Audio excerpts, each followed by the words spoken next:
Presentamos En Tres Puntos. Flavio Gutiérrez. Ustedes y nuestros invitados analizarán el acontecer nacional e internacional, hechos e ideas que ocupan la atención de la sociedad. Un aporte al debate en busca de soluciones a los asuntos nacionales e internacionales actualizados. En Tres Puntos.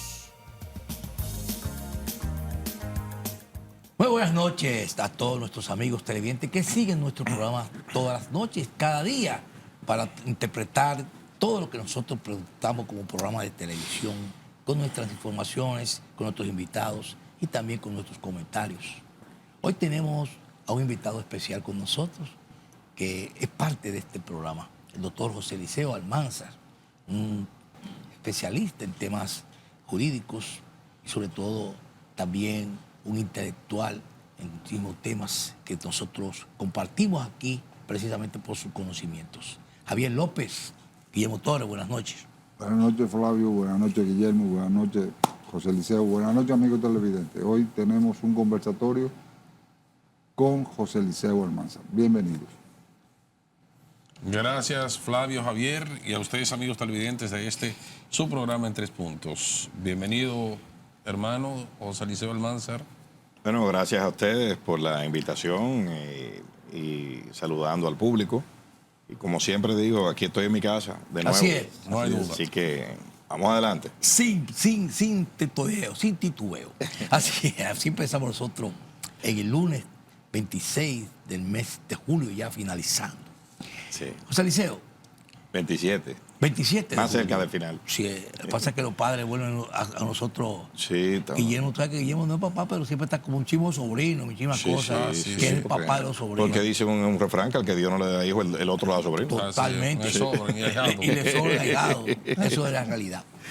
José Eliseo, ha habido un tema que me gustaría que lo aclaráramos aquí en este programa, que ha traído confusión, comentarios y sobre todo usted de la línea que considera que la resolución de la Junta Central Electoral realmente es un atentado contra la expresión y la libertad de expresión.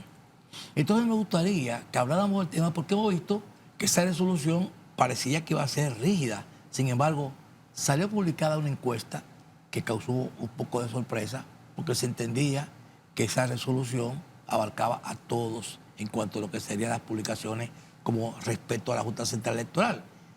Después hubieron aclaraciones de que realmente para los medios de comunicación y periodistas eso no incluía, que eran para los partidos políticos, para los políticos, y como que hubo un arreglo ahí. Me gustaría escuchar, aclarar ese tema, porque la verdad que yo mismo me quedé un poco confuso. Mira, cuando tú tienes que salir a explicar una norma que se supone que debe ser clara y transparente y redactada en un lenguaje llano que todo el mundo entienda, es porque hay problemas en la técnica o en el procedimiento o en el contenido de la misma.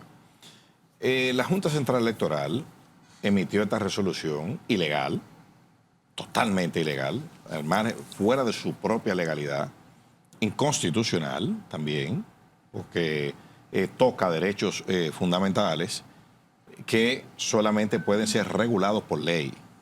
Es lo que establece el ordenamiento jurídico dominicano. Y no por cualquier ley. Tiene que ser una ley orgánica, porque regula ese tipo de derechos. Entonces, obviamente el sistema se recurre, ¿no? Inmediatamente cuando comienza el escarceo, parte de los mismos integrantes de la Junta Central Electoral mostraron su inconformidad después de votar por la resolución, mostraron su inconformidad. Esta norma fue objeto de una acción en nulidad ante el Tribunal Superior Electoral. Tiene 5 jueces el tribunal. De esos 5 jueces, 3 deliberaron y fallaron. ¿Y qué falla el tribunal? El tribunal lo que falla es declarándose incompetente para conocer la acción en nulidad. Hay un voto disidente. La sentencia tiene unas 73 o 83 páginas, me parece que. Y el 65% de la sentencia, contenido, es un voto disidente de la magistrada Rafaelina Peralta Arias, donde dice de todo. Dice, o sea, desarrolla los mismos argumentos que yo estoy diciendo aquí, puntuales, sobre la ilegalidad, sobre lo que el tribunal debió hacer, que fue anular la resolución y no declararse incompetente y derivarlo hacia el Tribunal Constitucional, que es a donde mandan la pelota, en un ejercicio así de ponciopilatismo político de alto nivel. Lo que tenía que hacer el Tribunal Superior Electoral era anular la resolución, que quedaba mejor el sistema, incluso, porque la resolución está fuera del ordenamiento. Por ejemplo, la ley de régimen electoral, ¿qué establece aquí? Establece una especie de veda para la publicación de encuestas. Esa es una veda de 7 días, de 10 días, algo así. Antes del proceso electoral. Sí. Esta resolución plantea una veda desde ahora hasta las elecciones de 2028. Sería la veda más larga del continente, que el promedio en el continente entre 7 y hasta 14 días como máximo. El de aquí iba a ser 2 años. O sea, 2 años de veda de publicación de encuestas. La Junta, que no sabe qué, porque déjeme decirle una cosa, esto se hizo en contubernio con los partidos políticos de la República Por eso voy a Dominicana. decir, ¿por qué los delegados de los partidos políticos No, actuaron? porque estaban de acuerdo, porque estaban todos de acuerdo. Esto fue un gran acuerdo entre todos los partidos políticos del sistema y la Junta Central Electoral, que se creyeron por encima del ordenamiento jurídico y pactaron eso, y eso lo convirtieron en una norma. Ahora, esto no es más que una expresión, digo de nuevo, esto es una expresión más de una estrategia, una agenda que hay aquí para, de una manera u otra, incidir en la voluntad del elector. No hay candidatura independiente. Vamos a quitarle el financiamiento a los partidos. Vamos a aprobar una ley del DNI para poder espiar con mayor, con mayor amplitud. Ajá. Vamos entonces ahora a controlar la publicación de encuestas. Vamos a aprobar el Código Penal con una cuestión para controlar un poco la libertad de expresión, crear una serie de tipos penales que sancionen a que con unos déficits de técnica, ¿no? de técnica legislativa y de teoría del delito y demás hierbas aromáticas, tipos penales que no tienen unos elementos constitutivos claros para yo poder perseguir a discreción a quien diga lo que yo no quiero que se diga. Exacto. Entonces, veo que el sistema de partidos políticos de aquí quiere manejar su desconexión con el ciudadano, que el ninguno está creciendo de forma exponencial, quieren manejarlo a través de blindar el establishment político de aquí, blindarse con una serie de legislaciones como esa, para que nadie sepa por dónde van las preferencias electorales. ¿Quién gana con eso? Bueno, ellos entienden que ganan. Gana el gobierno, que no deja ver su debilidad electoral, coyuntural, que tiene ahora mismo. El gobierno no está bien. Gana la oposición, porque en la oposición tampoco las cosas están del todo claras, ni en el PLD, en la Fuerza del Pueblo, que están un poco más claras, porque ahí es que hay mayor definición de candidatura con el presidente Fernández. Pero en sentido general, nadie quiere que lo midan o que la gente sepa por dónde van las preferencias. Ok. Entonces, ese reglamento se inscribe ahí. Y esa encuesta que publican los medios de Dani Alcántara, que fue en un momento donde salen las explicaciones de la Junta Central Electoral sobre la resolución. Si estaba prohibido, se suponía, ¿por qué aclaran en ese momento cuando sale la encuesta de los medios de Dani Alcántara? Bueno, porque aquí a nadie, tú haces una encuesta aquí, a ti nadie te puede coartar la libertad de expresión. ¿Entiendes? Porque ahora no se sabe qué es lo que prohíbe la resolución. Exacto. si es hacer el trabajo de encuesta o difundirlo. ¿Qué es lo que está prohibido? ¿Qué es lo que está prohibido? Por eso ya Exacto. vamos a aclarar, porque yo mismo he perdido. Es que no ¿Qué se es lo que sabe. prohíbe? Es que no se sabe, porque si tú haces una encuesta X y me la entregas a mí como periodista, yo puedo perfectamente, yo estoy protegido por la Constitución de la República Dominicana, que me protege, solo protege la fuente, protege el ejercicio periodístico, protege el derecho de información que tiene el ciudadano y el mío de emitirla. Pero que ese es el problema, que no tiene sentido, porque un político eso, puede hacer la encuesta por eso. y pasar a los medios. Pero tú puedes decir, por ejemplo, no, yo puedo regular que las firmas que están acreditadas en la Junta no publiquen encuestas. Sí, la ley te habilitara para eso. El problema es que la ley no te habilita. La ley tiene una regla, una norma de mayor rango, que es la ley de régimen electoral. Tiene una regla que dice cuántos días son. Una norma de rango inferior, como un reglamento interno de la Junta, no puede colocarse por encima en la jerarquía de normas de una ley orgánica. Porque eso tenía que ir al Congreso. Exactamente. Si lo querían hacer así. Pero el Tribunal Superior Electoral se inhibe prácticamente y no quiere tomar nada. Lo que pasa es que el legislador le dio esa dispensa a la Junta. Mira, en esta semana, antes de las elecciones, no se puede publicar encuestas. Entonces, cuando tú lees la norma contrario, ¿qué quiere decir eso? Que en cualquier otro periodo se puede publicar libremente. ¿Qué es lo que se ha hecho ahora? Es extender eso que era una semana tiempo a 2 años. Y eso es lo que realmente riñe con la Constitución y con la ley. Así es. Vamos a aprovechar, con su permiso, doctor Liceo, vamos a ir a nuestra pausa de publicidad para poder complementar el tiempo que tenemos comprometido. Vamos arriba y regresamos.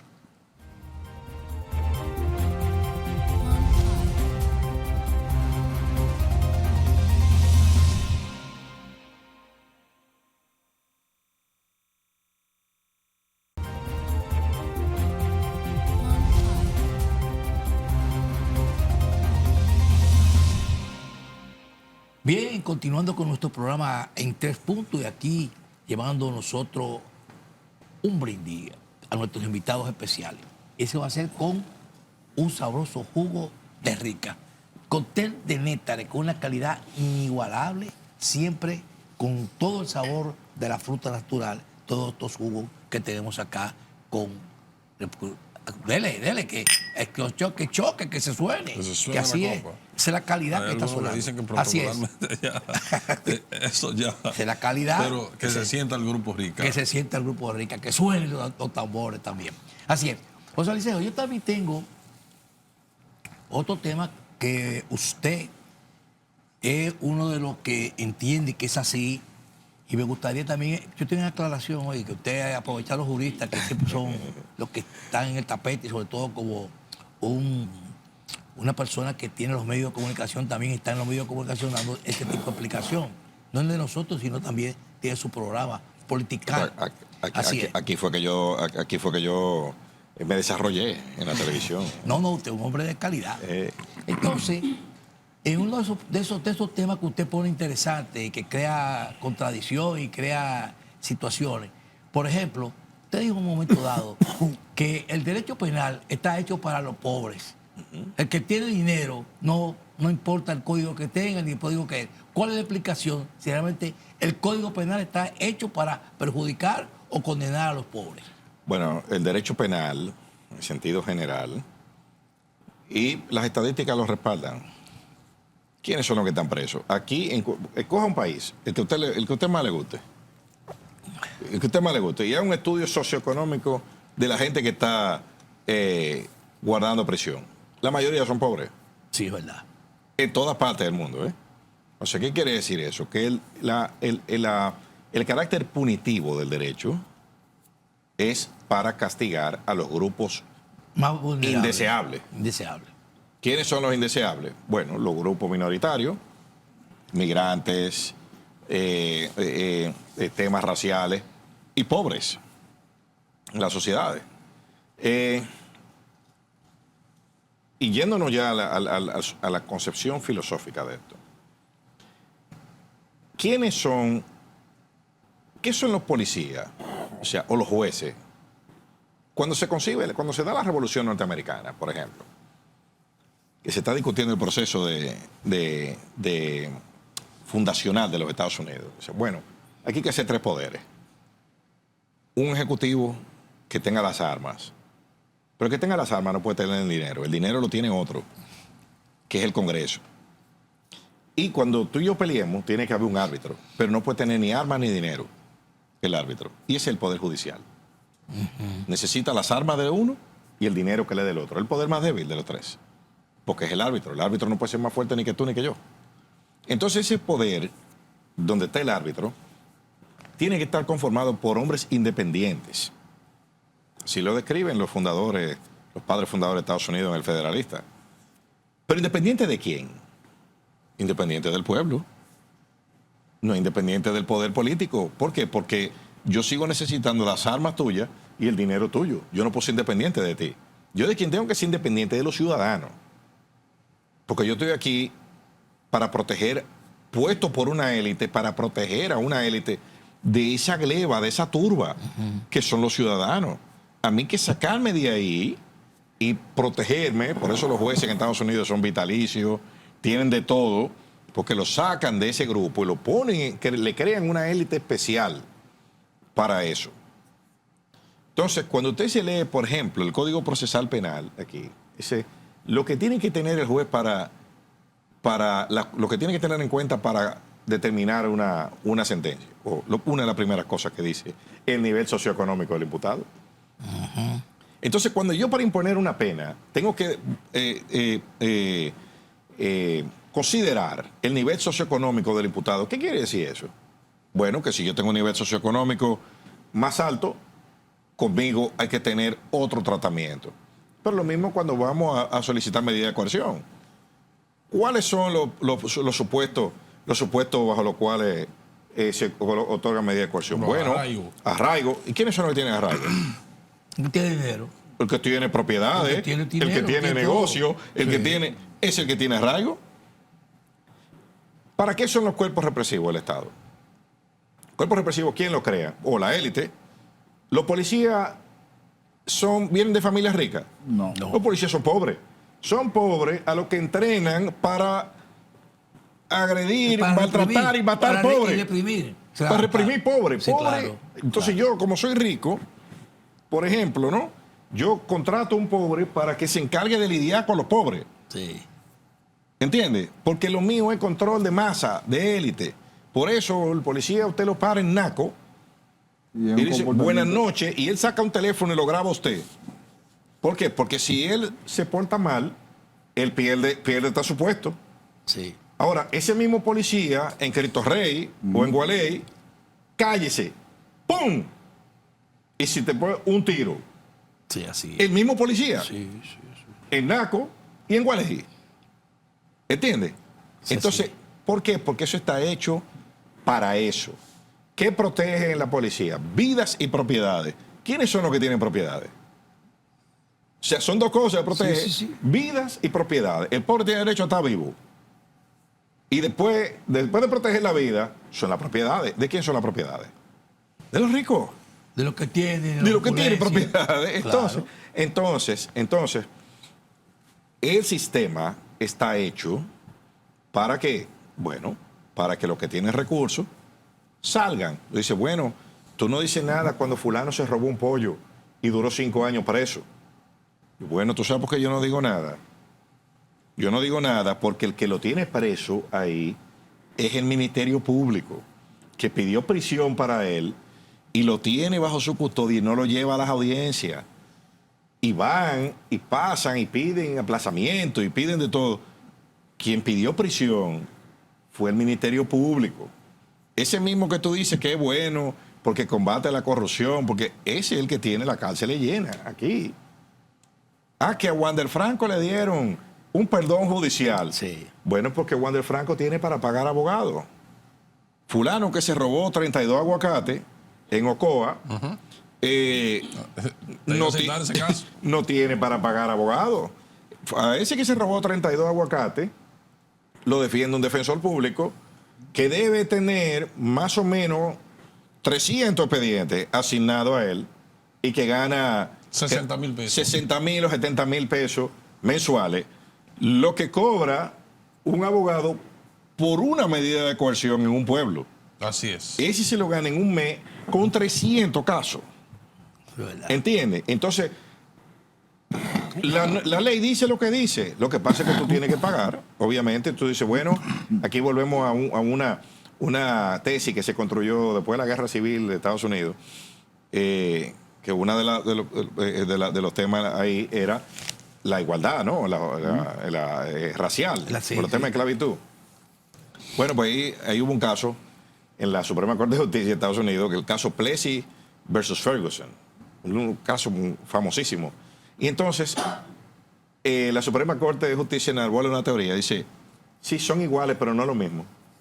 O sea, todo el mundo todo aquí tiene derechos iguales, sí, pero no ejercido de la misma forma. No de la forma. O sea, todo el mundo tiene derecho a la educación, pero no en la misma escuela. Exacto. Tiene derecho a la salud, pero no en el mismo hospital. Derecho al trabajo, pero no en el mismo empleo.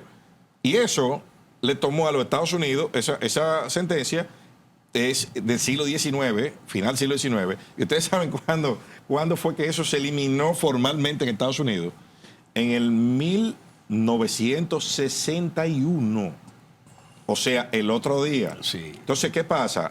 Trasladándolo al caso dominicano, sí, los dos tienen derecho a la defensa de un abogado, pero no se ejerce de la misma forma, porque si tú me pagas mis cientos de miles de pesos y millones de pesos para dedicarme a estudiar tu caso, tú vas a salir porque yo voy a encontrar cómo sacarte. Ahora, fulano gana 60,000 pesos y tiene 300 casos.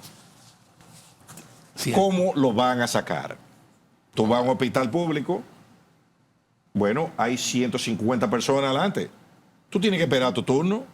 Sí, te van a atender, pero hay 150 adelante. Tú vas a un centro privado. Venga, te están esperando. Sí, es cierto. Te están esperando a ti. Entonces, eso pasa en el sistema judicial.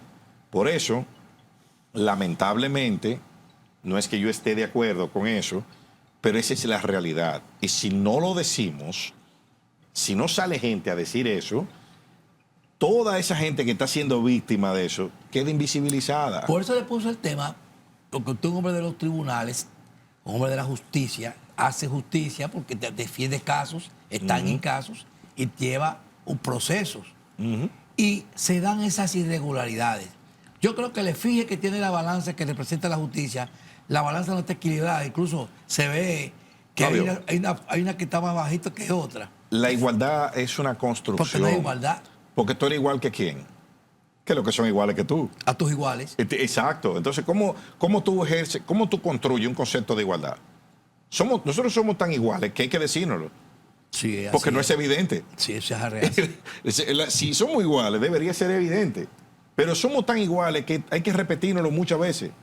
Es así. Para que eso se meta en nuestra cabeza. Por eso decía que ese código penal, muchos pobres que siguen siendo pobres, tienen la mentalidad de pobres, siguen cometiendo sus errores de pobres, pero adquieren dinero, pero la justicia lo actúa. Es que hay cómo trabaja ese. Es que la pobreza no es una elección. La pobreza es un mal que te afecta. No es una elección. Nadie quiere ser pobre. Ni elige nacer ni permanecer pobre. La pobreza es un fenómeno que afecta a la gente. No es una elección. No es una mentalidad de pobre. Es falta de oportunidad. Es una serie de factores. De elementos que entran ahí. Y está criminalizada la pobreza en la sociedad. Vamos a ir a nuestra segunda pausa comercial para tratar los temas, porque José Eliseo es un abogado de calidad. Sin embargo, hablar así, esas cosas claras que pasan en la justicia, que se repiten en la justicia, que dejan a la gente con la boca abierta, y decirlo de un abogado es muy sincero. Así que por eso nosotros tenemos a José Eliseo aquí aclarando muchas cosas. Vamos a la pausa.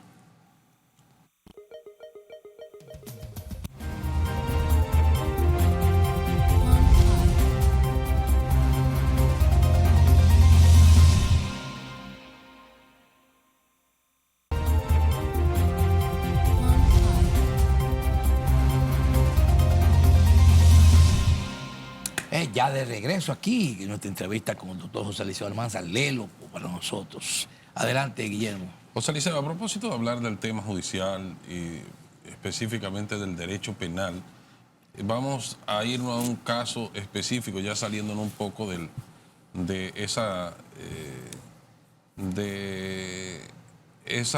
diríamos, esas orientaciones que tú le das a nuestros amigos televidentes respecto a la práctica del derecho penal para que aterricemos en muchas cosas que a veces estamos en el aire, pero que la realidad es otra cosa. Y en lo que tiene que ver con los procesos penales políticos recientes que se están dilucidando en los tribunales, tenemos un caso, el del ex procurador general de la República, Jean Alain Rodríguez, que en el día de hoy vimos a él y a sus abogados que le acompañan en su defensa decir que han pedido al tribunal una extinción de su caso porque ellos entienden que el caso ya perimió el plazo que establece la ley conforme al proceso que se le está desarrollando. ¿Cuál es la opinión jurídica en ese orden? Mira, yo creo que sí, que el caso se extinguió, porque con ese caso sucedieron varias cosas. En el ínterin, recuerden que hubo una sentencia del Tribunal Constitucional que declaró inconstitucional el Código Procesal Penal que se aprobó en la Ley 1015, que establecía unos plazos para la extinción de la acción en cuatro años, un plazo de 4 años.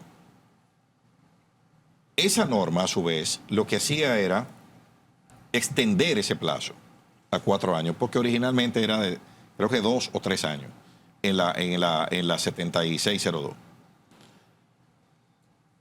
Esa norma se declara inconstitucional.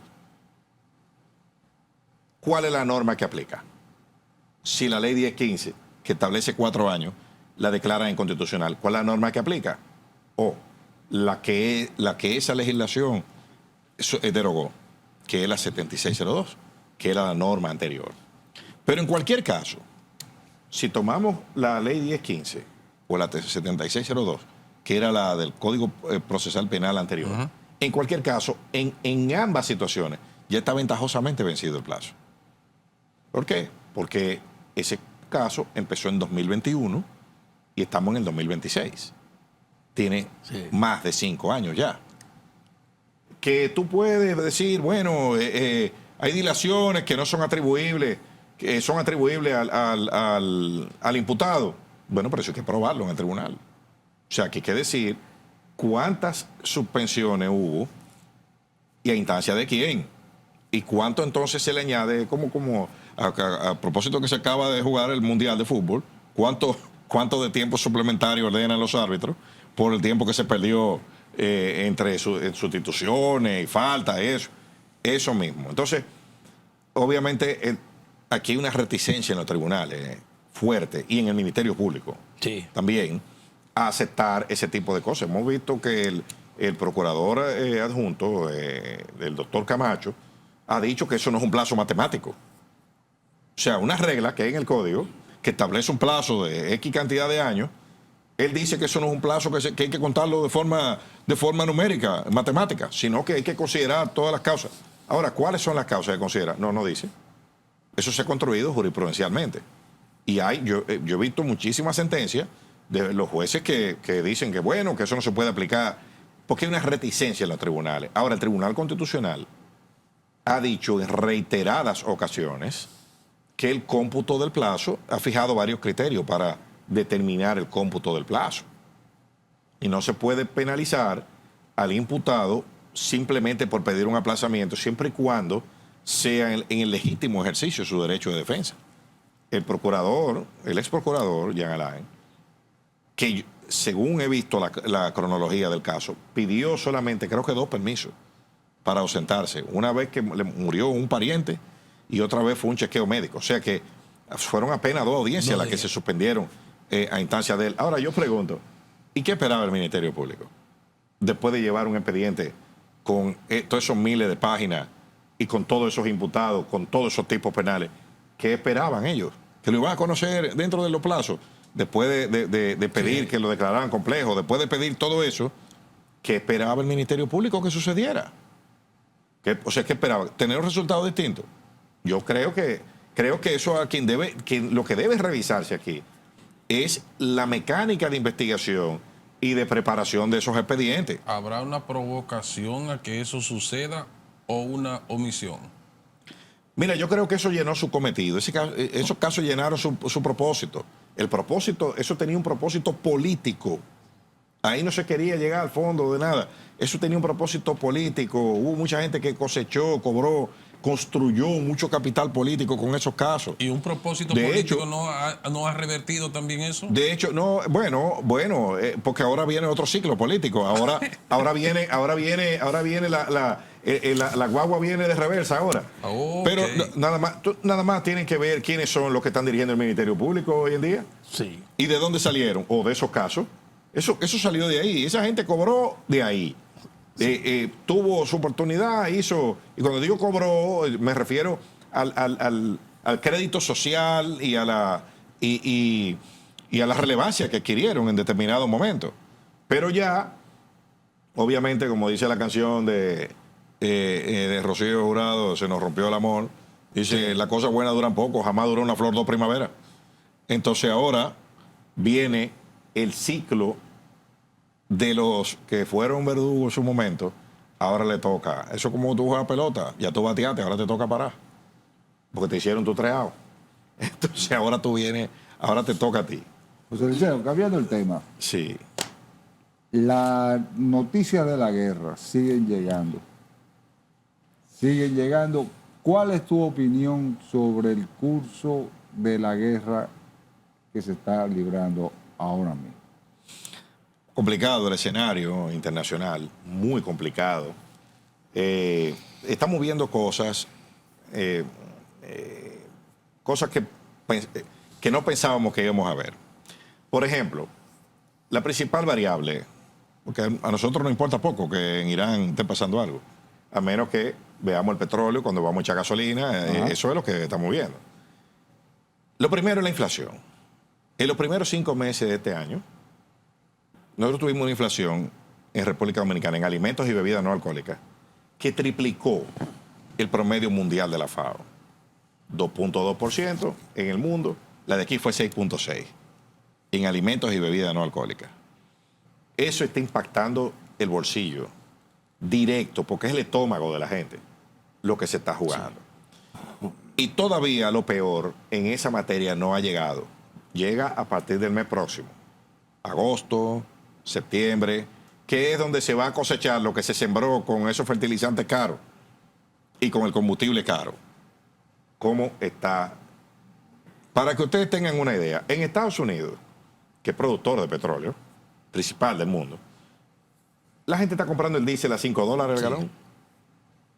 Multipliquen ustedes 5 por 59 y le da casi 300 pesos.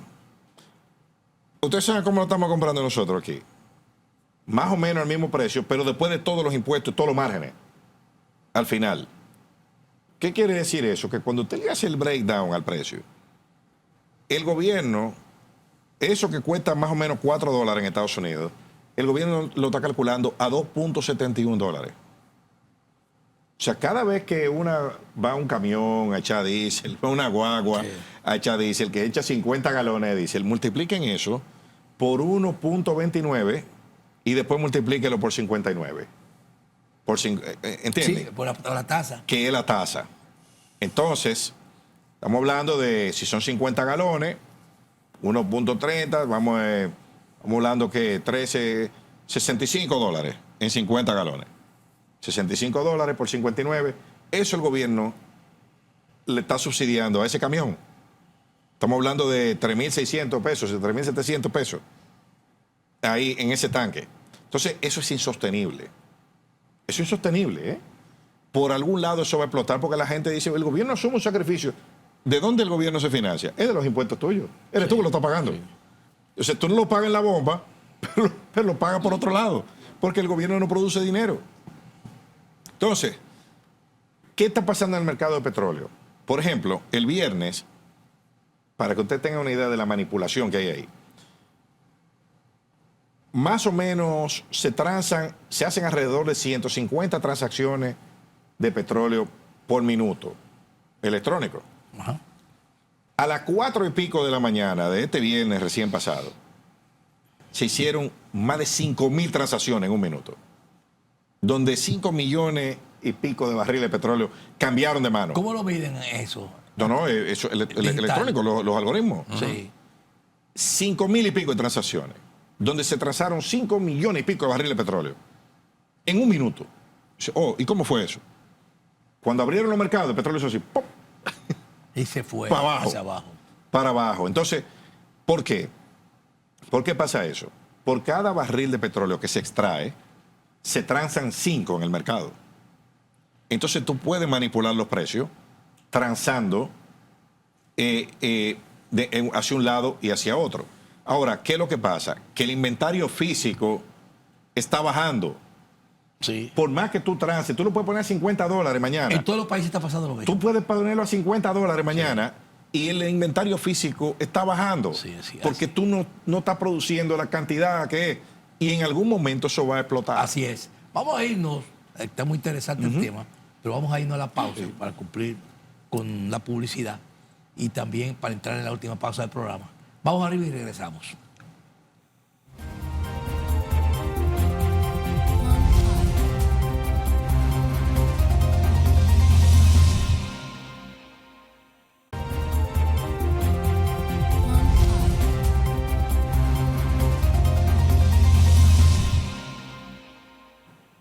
Bien, ya entramos en la última pausa del programa, el último bloque, llevándole a ustedes nuestro comentario y realmente estas explicaciones interesantes que siempre nos trae aquí el doctor José Eliseo Almanzar.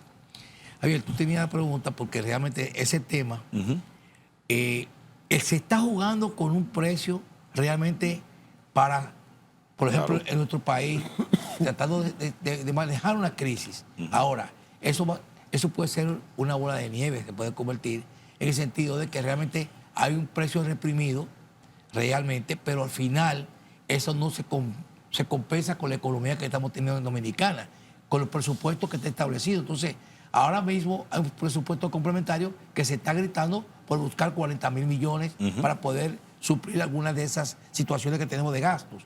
¿Cuál es la situación real entonces? No solo eso, en Estados Unidos hay elecciones en noviembre. Y en Israel hay elecciones en octubre. Y los americanos están echando diésel a $5. Y la tasa de interés no se ha podido bajar en Estados Unidos, que son los dos componentes. No ha podido. Aunque los mercados están reaccionando, porque los mercados, como ese jueguito de ese ejercicio que hice del petróleo, así mismo se está haciendo con todo. Hay gente que tiene información privilegiada y está haciendo transacciones multimillonarias en los mercados y se está bañando en dinero. Pero volvemos al punto de origen. Cuando usted va a comprar petróleo para entrega inmediata, ese petróleo para entrega inmediata cuesta $25 más que el petróleo que se transa a futuro. ¿Por qué? Porque ese es el precio real. El precio real es el del inventario físico, no el de los papeles. Sí. Porque es el que yo puedo entregar, del que yo tengo físicamente. Y ese está $20 y $30 encima de lo que se está transando en los mercados. Por ejemplo, está el caso ruso. Ucrania ha destruido entre 65 y 70% de la capacidad de producción de diésel en Rusia. Sí. Rusia ponía en línea el 11% del diésel del mundo. Era ruso. ¿Qué quiere decir eso? Que el 7% de la producción total de diésel está fuera de línea ahora mismo. Y eso es lo que ha empujado los derivados hacia arriba. Los derivados no se están comportando como usualmente se comportan en el mercado, que tienen una cosa que se llama spread, que es el margen, que es la diferencia entre el derivado y el crudo. La gente se lleva mucho el crudo, pero cuando usted sale de aquí, usted no echa crudo a su carro, usted le echa gasolina o gasoil. Sí. Exacto, son los terminados. Entonces lo que hay que ver son los terminados. Y el gobierno, el presidente, en un ejercicio de ingenuidad política, no sé, en una entrevista que dio en estos días, dijo que el ministro de Industria y Comercio iba a explicar cómo era que se determinaban los precios de paridad. Aquí ningún gobierno va a explicar eso. Porque ahí hay una discrecionalidad muy fuerte. Totalmente. Muy fuerte. Si yo lo calculo a 4,10 y aquel lo calcula a 4,25 y yo tengo mayores volúmenes de eficiencia, el mercado aquí es muy concentrado. Aquí nada más hay dos importadores grandes de combustible, que son refinería y Coastal. Ajá, Coastal es el gas y refinería es el líquido. Sí. Entonces tiene el mercado distribuido entre los dos. Entonces, y uno más eficiente que otro. Sí. Que la terminal es más moderna, Y también que su tiempo del económico muy fuerte. Claro, ¿no? Y que además, si tú lo afecta esas operaciones, tú puedes parar el país. Tú puedes parar el país porque está concentrado. Uno de los dos que sufre un problema financiero por no poder reponer los inventarios a tiempo o porque la operación deje de ser rentable, el país tiene una crisis. Pero el inventario de nosotros es 45 días. De GLP. De GLP. De GLP, de combustible líquido es menor. Es menor. Es menor. GLP. Y de 28 o 30 días. Y es bueno que nosotros no tenemos necesidad de tener más de ahí, porque el combustible aquí está a 5 o 6 días de distancia, que en Estados Unidos. O sea, que porque todo el combustible terminado, el líquido viene de ahí y el gas viene de Trinidad, que es más cerca todavía. O sea, que nosotros no tenemos necesidad de tener inventarios grandes. Lo que sí se necesita es otro punto de carga en el norte, porque estamos en una zona de huracanes, estamos en una zona sísmica. Es una de riesgo. Puerto Manzanillo. Ajá. Claro, y Manzanillo va a servir para eso, para darle la seguridad energética a la República Dominicana para tener puntos de carga. Ahora, y también está Haití, que nosotros somos el punto de abastecimiento ideal para abastecer el mercado haitiano. Pero el combustible es lo que más da y lo que más se reparte. Eso es para pagar deuda externa, esto es para pagar a los distribuidores, eso es para pagar gastos financieros del gobierno. Eso es lo que más se reparte y deja beneficios. El 50% de los selectivos que se cobran en el país vienen en los combustibles, es el impuesto más eficiente. Es más eficiente por eso. Además, aquí decían, los que están en el gobierno decían que eran los impuestos más altos de Latinoamérica. Y puede que hayan tenido razón. El problema es que en esa discusión, como se politizó mucho, se obvió el hecho de que muchos países de Latinoamérica le cobran IVA al combustible, cobran ITEVI. Aquí no. Que eso pudiese ser una reforma. Colocarle el IVA, el ITEVI al combustible y ponerte, y que tú lo compres con tu RNC y que te lo deduzcan de impuestos todos los meses en tu empresa. O sea, eso es perfectamente viable, pero ¿por qué no se hace? Bueno, porque ahora yo prefiero cobrarte todos los impuestos y no tener que devolverte un chele. Así es. O sea, se levanta la pregunta de Javier sobre el conflicto internacional. Vemos que, como bien tú decías, Ucrania ha atacado a Rusia y eso ha ido afectando el tema que tú acabas de mencionar. Ahora lo propio hace Rusia con Ucrania, específicamente en el puerto de Odessa, que 96 horas de manera consecutiva duró atacándolo y eso afecta indudablemente hasta la parte agrícola, donde sabemos el potencial que tiene Ucrania en ese orden. ¿Cómo tú lo puedes visualizar? Mira, ya hace tiempo que Ucrania dejó de ser vamos a decir, un factor decisivo en el tema de la producción de alimentos. Ya los países que Ucrania suple son países pobres, son países africanos, que son los que más podrían sufrir con esto. Ucrania, hay que decir, que entró de manera tangencial a la guerra contra Irán.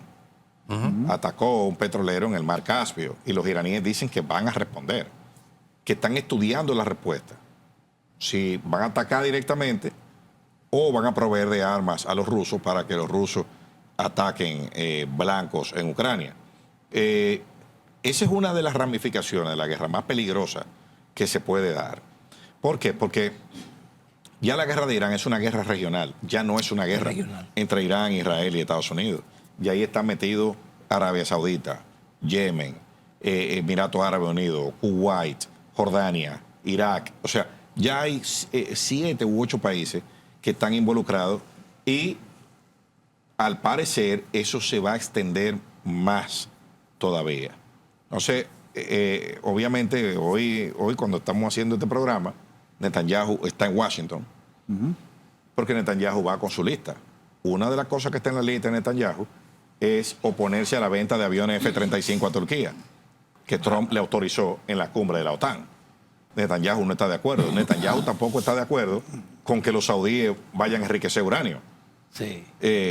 Porque ¿cuál es el mantra que se ha repetido aquí? Irán no puede tener un arma nuclear. Bueno, pero ahora los saudíes resulta que pueden enriquecer uranio.